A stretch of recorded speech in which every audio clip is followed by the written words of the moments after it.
Hey everybody, and welcome to today's stream where we are looking at the SeeStar S50, which I currently have outside imaging in my backyard. And today, basically, I've taken it out of the box, and this is the first time I'm doing deep sky object imaging, and I am currently imaging the Orion Nebula. If it sounds kind of odd, I just jumped right in, and if you happen to be watching the replay, I will put some chapters. We'll look at the moon and a few things a bit later, but for those watching live, yes, we're jumping right in because I made a boo-boo in the audio the first second I did this. So yeah. Whoops. So we're here, we're working, it's working, everything's great. And we have the SeeStar out in my backyard using the station mode. So basically I connected up to the SeeStar, got it set up and calibrated, and then I moved it to station mode. So it's basically going from outside to my Wi-Fi, and then my Wi-Fi to my little iPad here, little iPad right here, which I'm using to control, which is then going again through the internet to my computer, which is now streaming to you. Absolutely crazy, but it works. And yep, right now we're just imaging here. It's been imaging for 6.5 minutes, almost 7 minutes, to give you an idea of what this looks like when you're doing this. There is a 3/4 moon that we'll look at later, so this isn't like super dark.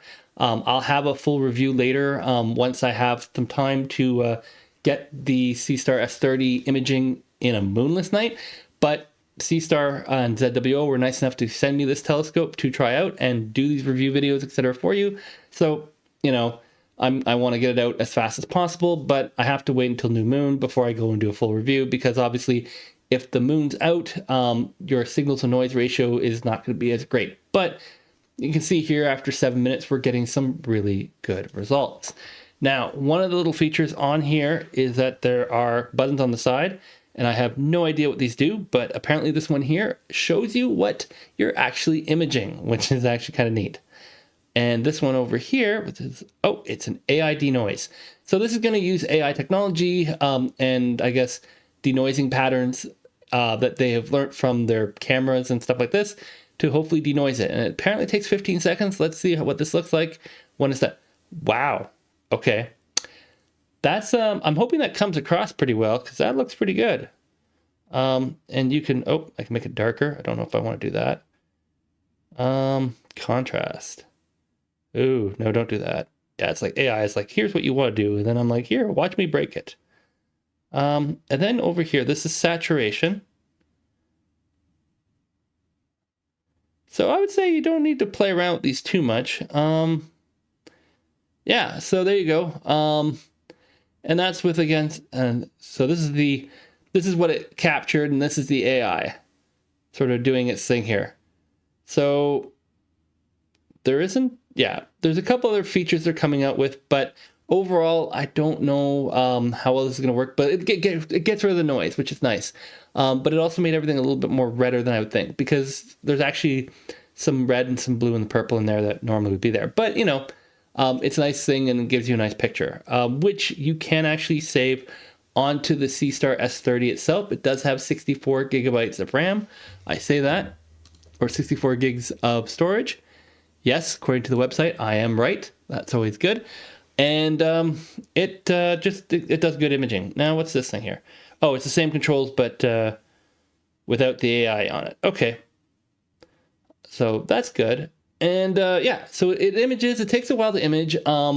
Takes a while to set up. I would not normally just jump right into it, but I recorded 20 minutes of live without any audio again, because nobody was kind enough in the chat to say, hey, your audio is foobarbed. Whoops. All right, so with that said, we can actually look at a couple other targets in the night sky. So we're going to save this, and it's going to do its little spinny thing where it's going to save the file. Now, it's also saving the all the subs it did. And then this is like a single sub right here. So this is what it would normally look like. And then, you know, after 7.5 minutes, you get that. But we can go to here, which is the atlas, and we can move it to another target. The moon is up here. So let's image the moon for a second, which is right beside the Pleiades Cluster. So if I image, let's say here, I want to try this. it's going to go, and let's see what we get. There's an actual lunar methodology to this, but yeah, let's see how if it works this way. Because I know it works the other way, but I'm curious if it works this way as well, because we're going to try to image the moon, and I want to know if you can jump from astro mode to lunar mode, or if you have to actually go back out in the app, which we might have to do to get it to go into lunar mode. But right now we're in astro mode, so let's see what it does, because it's probably using the what do you call it? Shoot, wording. It's using the, oh, I'm gonna blank on it. It's using the stars to calibrate where it is. I'm gonna remember what it's called in a second. But if the moon's up, the moon is too bright for it to track the stars. So normally you have to track the moon separately. Same thing with the sun, right? You can't just look at the sky and say, oh, I know where I am, because the sun is too bright. It blows out all the stars. It's called, nope, I almost had it. So we'll see if it can find it. It may not, in which case we have to go out, and then there's another way of finding in solar objects. But yeah, we'll see. Is this going to work? I was like 50-50, but now I'm like, maybe 30-70. And if you are watching and you have questions, either now or in the replay, just let me know. I do answer any questions that I can. And I'm actually going to say, yeah, no, that's not going to do what I want. Oh, no, I'm wrong. It's right there. Ha-ha. Look at that. The moon's right there. Okay. So it did find the moon, but it didn't quite do what I wanted, which was thing. So let's go here. This actually does it. We're going to go to the moon, and it's going to say finding the moon, but it's already pointing at it. It says, got it. So we just go here and we tap the moon, and it's going to say, yeah, that's the moon. There we go. We can close that little window off. That's the second camera, and that's what you use it for. And then we tap this button here, and that's going to center the moon in the middle of the image. Now, with the SeeStar S30, the field of view is wider than the S50, so we're going to tap the 2x button on this. As I can show you here in a time lapse I took earlier today with the sun. I'm going to play this. This is a time lapse of the sun moving through the sky. You can see that it actually tracks things pretty well. It had a little bit of difficulty with this one because it then went into a tree. But I took this right before I got set up for the live stream, like obviously before when the sun went down. So it was kind of going into the trees. But it will track, and surprisingly track right through trees. And the same thing with the moon picture that we have right here. Now we can take a photo. We can also take a video, and it'll take a video. And we can take a video, and this is how normally if you want to do like really sharp pictures. I don't have the best seeing here, so you can see here that if I zoom in here, you can see that it's kind of moving around. That's bad seeing because I'm not in a really good clear sky area where I get good seeing. But by taking a video, I can go through like PIPP or auto stack art on my computer and take all those video frames and basically throw away all the ones that are out of focus and just keep the ones where it's just for that brief moment, it's in focus, and then it stacks all those ones up. Basically by looking at the edge and evaluating how good quality the edge is in a basically contrast method. So we can do that with the moon. The other one we have is the time lapse. With time lapses, you have the interval 1, 5, 10, 20, 30, and 60. So that time lapse I showed you of the sun was 1 second. You could do other stuff. Again, you can use this if you want to do like a bird feeder, or if you're using this to like film something else, like scenery or whatnot, where you can watch it, where it does this. The main thing is that it depends on how many frames you want, how long the video you want. If you want to track something like, I would say like the sun, and you want to track it over the day, and then you want to see the sunspot slowly move on the surface of the sun during the day, you can do that. And you may not want to do it every 1 second. You may want to do it like every minute, so that you end up with a nice little time lapse. But that time lapse is, reasonable time, because at the end of the day, I don't think anybody wants to watch an like 8-minute video of the sun going across the sky all day versus a 30-second video of the sun going across the sky, and you're actually from frame to frame to frame, you're kind of seeing, that motion stuff. Similar with the moon. The moon is actually changing how much light's getting on it. So if you were to track it all night, you would see the shift in the phase of the moon, which is something I'm hoping to do when it's closer to closer to new moon, just because it's going to have that nice edge, and I think that'd be neat if I can get it where just as that edge is coming in. I think that'd be a pretty cool shot. So that is the moon, and yeah, you just take a time lapse like this, and it goes and it does a pretty good job. And as I said, you can do this as well, and this you could also put through something to try to do that and get an improved sharpness image as well. So we're going to grab a photo just for good measure, and then we're going to go back out because we learned our lesson earlier in the stream. Go out when you're switching modes, and we're going to go to stargazing, and we're going to see what it has here. So it says there's a comet. Oh yeah, that's way too low. Not going to image anything that low. Planet-wise, we do have Jupiter, so we can see Jupiter is going to be rising in the evening, but we're already at 51, so let's go and see if we can find Jupiter. We're going to say goodbye to the moon, and we're going to look at Jupiter, which is like much smaller than the moon. So we're going to give that a shot and see what that looks like on this and how it works with planetary. It's a pretty wide angle scope, so we'll probably have to go 4x on it, but yeah, it's in theory trying to find Jupiter. And while it's doing this, you're kind of stuck on that screen. If you're wondering, what you're watching right here is exactly what I see on the iPad. It's just, yeah, welcome to what I'm doing. And if you want to, please give a like, a subscribe. If you have any questions, please let me know in the chat. I think I have the chat working.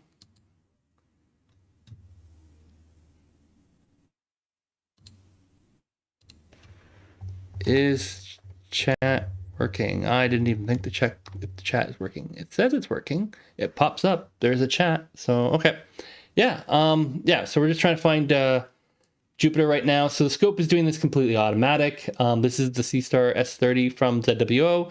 And yeah, it's just sitting out there right now. And while it's doing that, I'm going to show you the box because we're going to have to wait a bit for it to do this. This is the box it comes in, and the unit sits right here. Comes with a tripod right here. This is the USB-C cable. Over here we have the solar filter, which you need to use if you want to use it to take pictures of the sun. And it comes with a manual I did not read. And it comes in this nice little box, carry case, etc. And it has a nice little handle. So that's quite nice. When you want to compare this to the S50, if I bring out the S50 here, it's a little hard because it's black on black with a black background, but we'll make it work. This is the S50. This is the bigger brother to the SeeStar S30, which we're currently using, and this is the case. So the case for the S30 is smaller than the S50, and that just gives you an idea of the size. And the S50 is known as the S50 because it has, carefully here.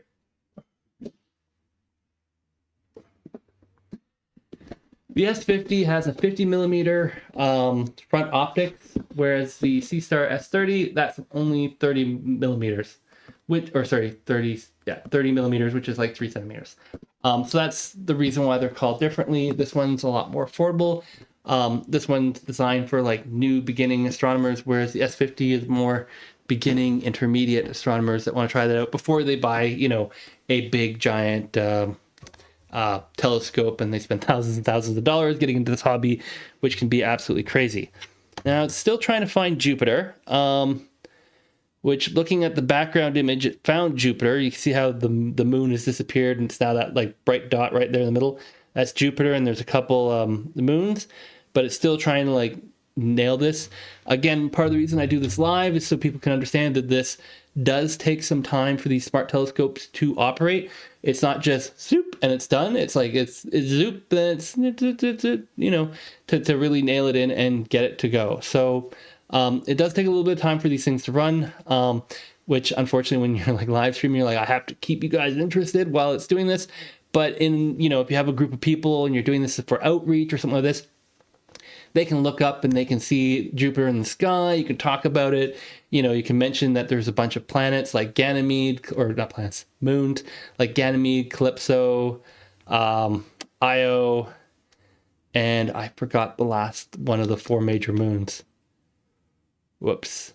Oh, all right. So it's apparently failed. Oh, is it pointing too close to the moon? No, well, it sees it. Like, that is Jupiter right there.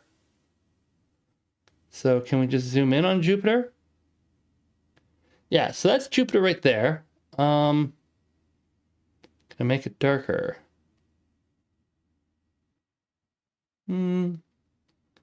Maybe. What's that gonna do? This is probably the astro filter.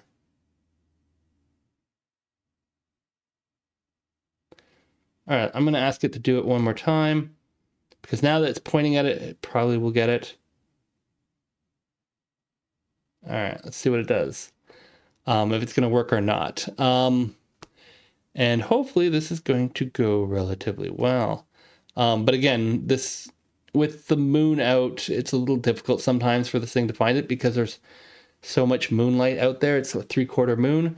I had a little bit of trouble earlier in the evening with trying to do some DSO because I forgot the moon was right beside it. Because I was going to start with Pleiades, and Pleiades and the moon were like best friends. But we'll give us another 30 seconds to see if it will do it or not. And then we will move on to some images that aren't right beside the moon. So we hopefully get some nice darker skies. There are a lot of targets in the night sky. Mainly my main limitation right now is that in order to do this Wi-Fi thing, I need to be on the south side of the house, which means I can only see the south sky. I can't see the north sky, which if you have a moon night like I do, normally you point the telescope north, away from the moon, or, you know, south if you happen to be in the southern hemisphere, and that would be away from the moon. But right now, that is where we are at. And it might not be happy. So yeah, it might be that Jupiter's just too close to the moon for it to realize that it's looking at Jupiter, because Jupiter and the planets, the moons all move, so there can't be plate solved. That was the word I was looking for earlier. Plate solved is easily. All right. So we're going to hit cancel on that because we're just pointing too close to the moon. You can see it here in this picture where we are looking at Jupiter, but you see this giant like white beam coming through? That's the moon hitting the front optics of the telescope. So we are going to exit that and point it anywhere but at the moon. So let's go back to our sky atlas here. Yeah, so we are pointing at Jupiter, but the moon is just way too close. That's the moon, Jupiter, and we have all this other sky. So let's find something else to look at that isn't in the vicinity of right there. I don't know if I can see Mars. Mars is kind of low, but we might be able to see Mars, but I think no, it's below 20. That's not, I have trees. What else do we have?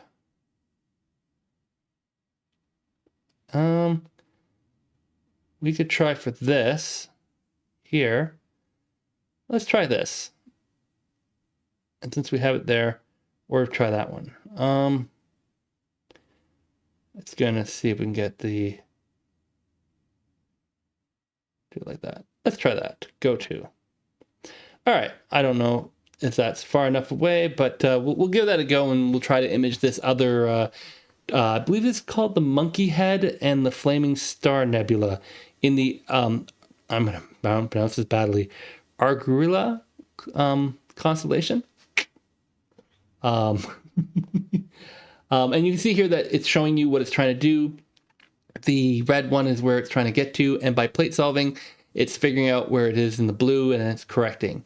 And it'll go through this, and it'll take a few minutes to target it, and then we will be able to see this as it's imaging it, and hopefully this is far enough away from the moon that the moon isn't completely blowing out the image. It'll take a few seconds for it to actually take its first image, and then ta-da! Are we gonna get it? Oh, kind of got it.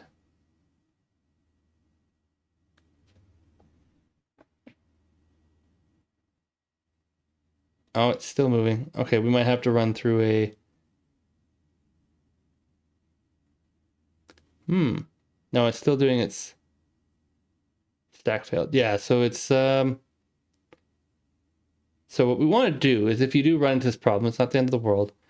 What we need to do is we need to go here and we need to go to, I say advanced features, but let's be honest.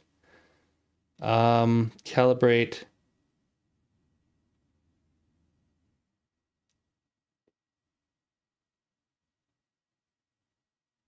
No. Did the compass calibration. Did I turn off? I don't think I turned off anything. Initialization. No, it's supposed to do the horizon. Okay.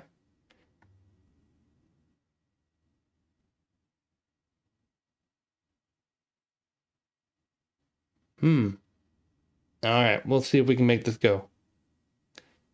As we are going to go and, yeah, I think that's what I'm pointing at, is it not? No, it's just a list of all the nebulas. Alrighty, no worries. Skip that. We can do it. We are pointing at it, so it's just a matter of getting it to... Oh, I don't want to do that. Didn't want to do that. That was a mistake. The compass setting allows me to point it at whatever I want, but let's just push it back here. Let's center on this so we're not playing any games, and go to that nebula directly. Let's see if that works, and that should give us a little bit better. Again, this is the first time I'm trying this out. I haven't done all the, neat tricks and things to make it work really well, and figure out, maybe read that manual. So I just wanted to give you guys a good example of what this looks like if you just take it out of the box and try it out yourself. And then you can decide if this is something you want, you don't want. Again, if you got a little bit of extra money, you can always go and pick up the SeeStar S50, but it's the same app, the same process, pretty much. So this looks right. Yeah, it's pointing at it. It looks like it's stable this time.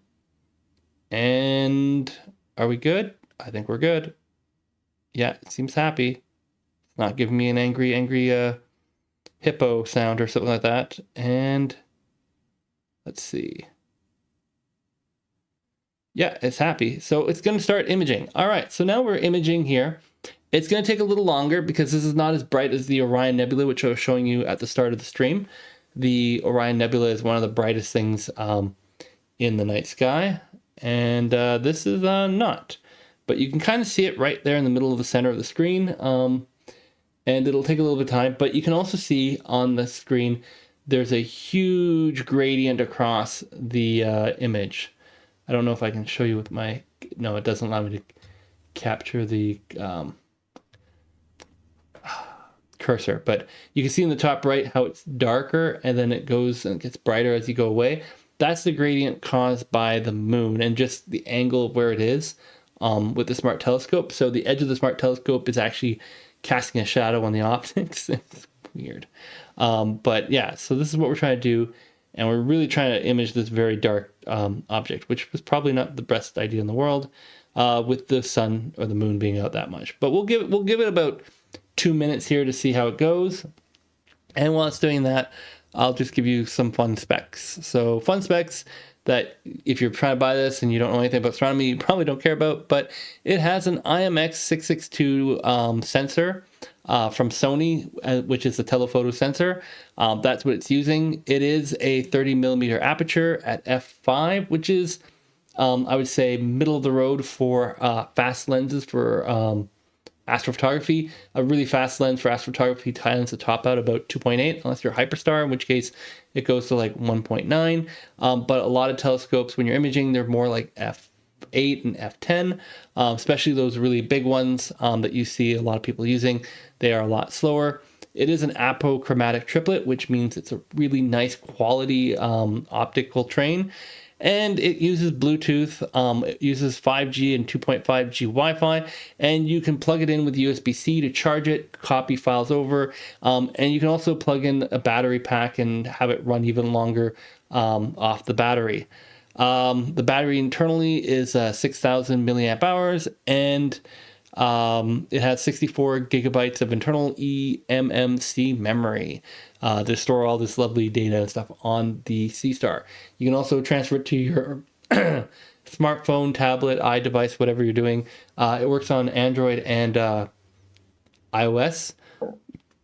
And it has a working distance of 6 meters to infinity. So you can focus as close as 6 meters or as far away as, obviously, infinity. As, you know, I guess it's example A. It's infinity. You're supposed to not use it below 10 degrees Celsius. But I'm sure if you hit the subscribe button and follow me, I'll probably see if I can go down to like negative 20, 25 or something at some point, because I live in Canada and it's cold. It's really cold here in Canada. But right now I think it's only about negative 11 or something like that. So shh. And please ignore my little woofy dog in the background. What else? It's 1.65 kilograms, which is about 3 pounds. So it's very small, lightweight. There we go. What else do we have that's fun? Basically, that's it. And yeah, it takes some time. With a moon out there, it doesn't do so well, but let's run it through the AI denoise. I want to see what this is going to try to do, because AI denoise is going to be interesting, because I'm sure there's a degree of it's trying to do AI denoise on your image, but it's also trying to do AI denoising, kind of maybe, no. Yeah, so you can see what it did, the denoise. It's trying to get rid of all that gradient, and then it ends up making more gradient lines. So if we zoom in, that's what we're imaging there, but it's so faint, the moon is just blowing out the image. But you can see that cluster of stars, and that cluster of stars is what we were trying to image. But yeah. All right, let's go for something bright. Everyone likes bright objects, right?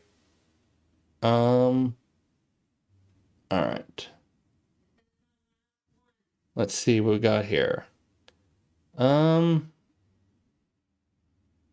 can and I know I can't look at everything here, but we can try.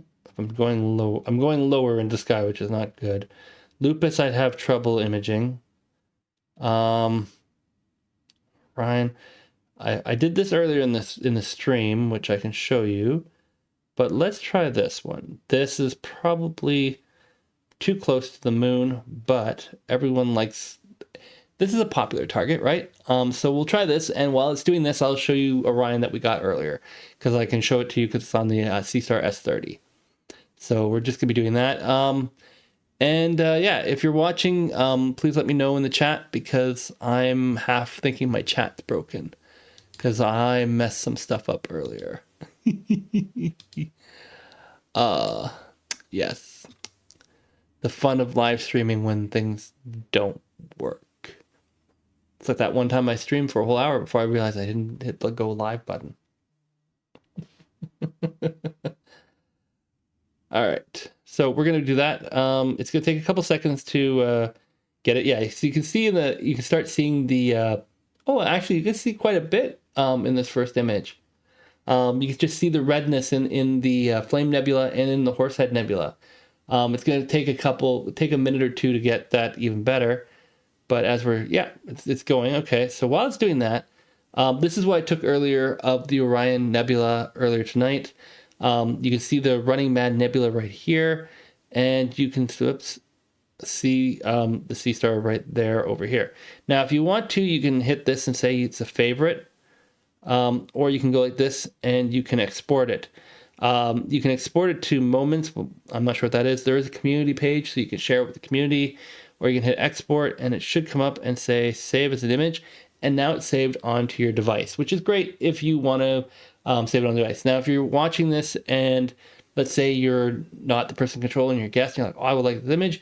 Most of these tablets and iPhones and Android phones, etc., you just take a picture of the screen. And because it's 1080p and your screen is probably close to 1080p anyway. Yeah, so there we go. We're going to go back here and see how we're doing. We're starting to see the outline of the Horsehead there. The Flame Nebula is coming in a lot clearer. But it's going to take us a few minutes to get there because, again, with the moon out, the signal to noise ratio isn't as good. I will be doing a full review, but I'll be doing this imaging during like moonless night. but again, I wanted to give this a try and see how it went with the moon out and everything, because you always want to test things when the moon is out. Always test your astronomy gear when the moon's out, so that when you're ready to use it on a moonless night, you're not sitting there going, how do I use this?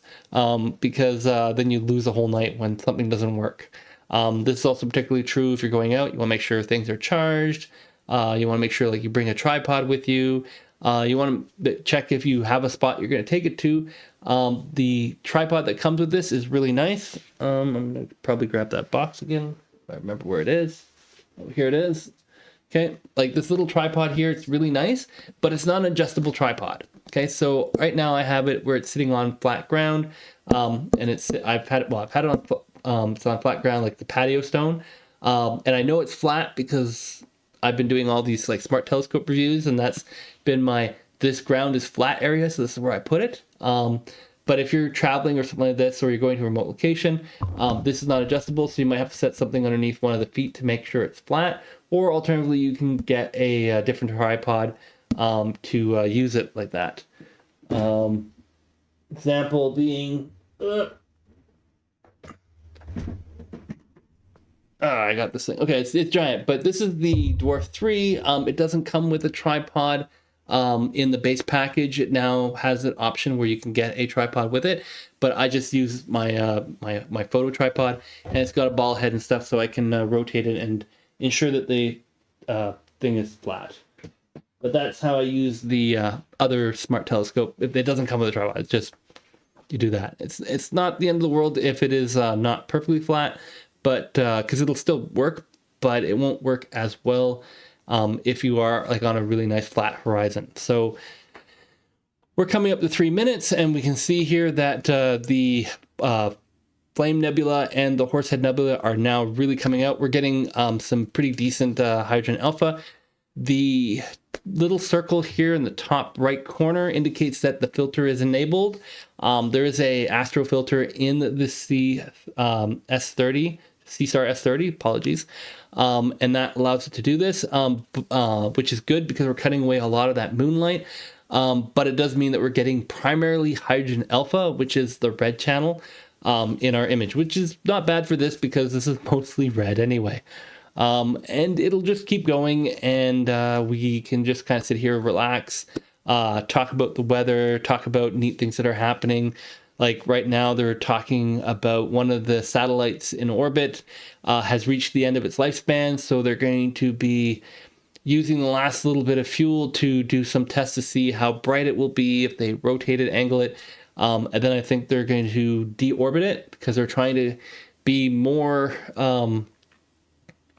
cognizant that they can't just keep throwing satellites up into space and not come up with a plan to bring it back down to Earth or put it up into like the 800 kilometer graveyard orbit where, you know, they don't want things colliding. And that's very important because we as astronomers, we don't want like streaks and all that stuff across our images, but also all those little bits of light, like all those that are being reflected off of satellites and all that stuff, that actually adds to the overall like background noise in the sky. So the more and more and more that you put out there and the more reflective it is, you end up having basically light pollution even in dark locations. And I think there was a study that said it was about 1 to 2% light pollution is coming from satellites in the night sky that are basically bouncing light back into our eyes. And you can see them, they shoot across the sky in a nice straight line. And I know there's a lot of work trying to be done to make them darker. Like I know Starlink went and they were trying to paint them different colors, and then they had at different orbits and angles so that they could try to figure out how do they have it so that you don't see a giant streak of lines going across the sky at all times. Because nowadays, if you look straight up, I think there's like at least 8 Starlink satellites visible at any time. If you know where to look and can find them. So that's, you know, a little disconcerting when, you know, you sit there and say, okay, they have those up there. And I think Amazon wants to do one. I think the European Union also has a satellite net that they want to put up. And I believe China has one as well that they're trying to do. Although I think China's trying to do it with fewer but bigger satellites. but I'm not sure yet how that is supposed to function. So with this technology, it's going to automatically eliminate all those lines on your images. That's part of the nice thing with stacking, is that all these lines do disappear.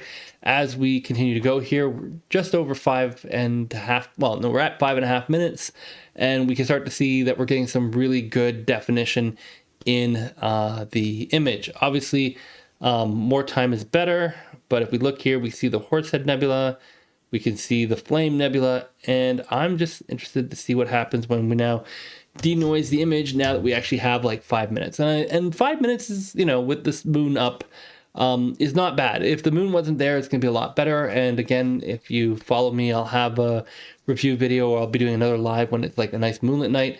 And then you can see here that with the AI system, we can get all that noise removed, or at least some of that noise removed. And you can see here that we get a lot better result, where if we look here with and without, and that's all the noise that the AI and the AI system in the SeeStar is trying to remove. And if you are like processing on your computer, like you take all these images and you were to process in your computer, you'd be basically doing something similar on the computer. And there are some pretty amazing software out there these days to process astro images, to get rid of the noise, to correct the stars, to get rid of gradients, to do all this stuff. So this is like, I look at this saying, this is what I'd expect to come out of a smart telescope. This is more what I would expect to come out of a processed image with the computer. And obviously, if you have a computer, you can process it even better, but you know, that requires you buying a computer, having the software, processing and all that stuff like this, where this is like, I just pressed a button and sat there for like, you know, 10 seconds. So that's really good for 5 minutes. We can see here in the Flame Nebula, as it goes, you'll get more detail and more definition in the different, like we see here, you'll get more detail, and like there's a couple little lines here, because I'm used to seeing this in a much higher quality image, where you can sort of get that idea that it'll keep going and get higher quality. A lot of people, yeah, that's fine. It'll occasionally lose one. That's normal. That means like that means like a satellite or an airplane or something like that flew in front of the screen and it said, nah, I don't want that frame, and it threw it away. Which is normal, totally normal. So yeah, so over time this will go. If you want like a really, really good image, I do know that Jan at Galaxy Art Media has been using these smart telescopes, and he's gone and done like, I think 4, 5, 7 hour images with these things. So you go out and you do it for one night, you go out the next night, you do it, you go out the next night, you do it. And you're able to like get like really, really good image from it, but like it's a lot of hours. And that's kind of the trade-off with astronomy, right? You can get like a really big, fast telescope and really high-end camera, and it can take a very short period of time, but you spend like $10,000 or more. Or you can get something like this, which I believe is $350 US. Let me double check that. Yeah, 349 US. And you know, you can sit there and say it's an automatic telescope. You sit outside a couple nights, ideally not when the moon's out, and you can get some really good images, and then you just, you know, do a basic stack in like Photoshop or Affinity Photo, or you can use like Serial, I think will do it as well. Stack the multiple nights together, and then boom, you have this really amazing picture. Or you just hit apparently the AI denoise button on this, and it's like, boom, here you go. So that works really well. And yeah, no, I'm really happy with this thing. And it does a good job on solar. I did that earlier today. I can show you guys that one. I think I did earlier, but for those who are just joining us, there you go. And I can do this one here. Hit play. This is a video of the solar, so we just can zoom in here. So this is what I took just before the sun went down this evening. As I was getting ready to set up, I said, well, let's get the solar out there for a second and get it, because you know, some people are going to want to be able to see the solar. So this is a video that it recorded earlier in the day. You can see that you have a whole bunch of solar sunspots on there. Again, this is unprocessed. This is just the raw video there. You can take this and run it through like PIPP, Auto Stacker, and similar stacking programs and get like a really nice sharp image of the sun. But again, I have really bad seeing, so it jumps around a little bit. And what else I have? Let's go here. Yeah, so we're back here to do this. So yeah, it's working pretty well. You can do this button here, and it'll tell you kind of like what's in the target. So right now it's showing me the Flame Nebula and IC 433, which is the Horsehead Nebula and the Flame Nebula. And then also showing me IC 42 and IC 431, which is up there, which probably small little nebulas. Not as familiar with those, but that tends to do that. If you click here, yeah, this is the AI thing, right? Yeah, okay, so this is the AI. I'm gonna cancel that for a second. Right here, this is what I want to show. Yeah, so this here allows you to be silly, apparently. There you go. And change the settings so that you can sort of see better or worse. And this is useful, like right now, if you're outside in the dark, you might want to make some adjustments so it's easier to see. For me, I'm just messing around because I have a giant light above me. So I had it set a little earlier, but let's see here. If I was being serious about this.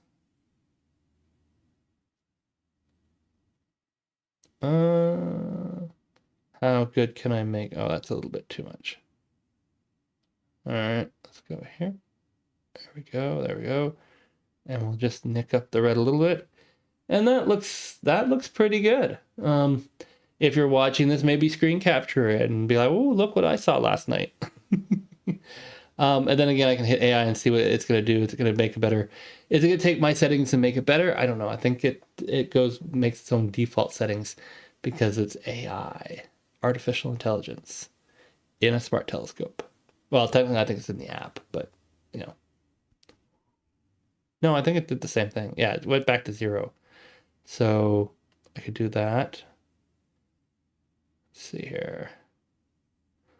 That and there we go. Even better. See, that's pretty good. And what did we say we were at? Like probably now? Yeah, we're at just under 10 minutes, so we're at 9 minutes. So we'll give it that another like we'll let it run to 10 minutes because I can use that as a 10-minute example when the moon's up, and then I can do another 10 minutes on a night when the moon is not up, and I can use that as a comparison in my review video where I'll explain, the pros and cons of any smart telescope is, your sky or seeing conditions. Now, because the moon is up, it really doesn't matter what my seeing conditions are. But now I'm in a Bortle, I'd say 2.5 because it's 3 if the snow's on the ground, but it's more like a 2 if there's no snow on the ground, because all the light gets absorbed by the ground, doesn't get reflected back up in a light bubble. So that's kind of where I'm at on that one. So we're just going to let it go for another 30 seconds here. If you have any questions, again, on the replay or in the live, just let me know. I'm always happy to answer stuff. And I will be doing a full review very shortly. And that should answer any questions you have on how to use this. I'm also going to be teaming up with some other astronomers that I know who have this, because I want to see if, people with multiple units imaging at the same time can go and stack all the images together in like one nice, I was going to say a mosaic. There is a mosaic mode in here somewhere, but a nice stack of basically, how do I say it? Multiple people using it. So if you have a couple friends that are using it, or you can get into like a SeeStar S30 group, you can do a joint project, and then, you put like a couple hours into like a target. Let's say you put an hour into one target and then 10 other people do it. Well, now you have 11 hours of data. So that'd be kind of cool. But I think there's a mosaic mode. I think I'll end this off with the mosaic mode. I just want to make sure it says 10 minutes and 10 seconds.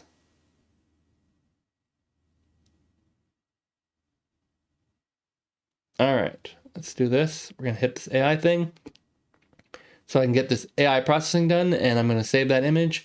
I'll save the original image, and then we're going to see if I can figure out how to make mosaic mode to work to sort of finish off this live stream with probably a 2-hour mosaic.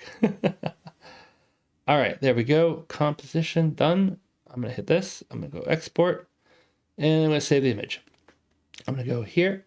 I'm going to go up to the top here, share. Oh, I don't want to share to community. That's not what I want to do. Image is saved in the album. Great, but how did I have it worse? Oh, over here, right? Haha, I remember how to do this. There we go. Yeah, they're working on the app. There's a couple little things, but they keep adding stuff into it. It's insane. What the SeeStar S50 can do versus the what the S50 can do now versus what it could do before. What the app is able to do with the S30 is significantly more than what it was able to do originally, which was quite neat. All right, so we're going to go to framing, and we're going to make the framing here too. All right, and this gives you an idea. This is the mosaic mode. So I want to do a mosaic mode of this. I want to get the whole nebula system in there. And can I rotate it? I can. All right. There we go. And we go like that. And we're going to hit go to. Yes, we're going to switch objects. And that is how easy it is to do mosaic mode in theory. And it'll automatically do it, which I'm actually kind of shocked at. But let's see how well it does it and how it starts. It's going to basically try to image this using a bunch of different targets. And I think it said something in the framing was like 1 or 2 hours. So obviously I'm not going to live stream for the whole thing. Just give it a second to do the first image. And then we'll see the Orion Nebula probably in the center. I'm assuming it's starting in the center, but who knows? Let's find out. And yeah. Come on. It's going to do it. Is it going to do it? I think it's going to do it. Boom, there you go. So this is the first image of our mosaic. And it's going to take this probably about 5 minutes of this, and then it's probably going to move.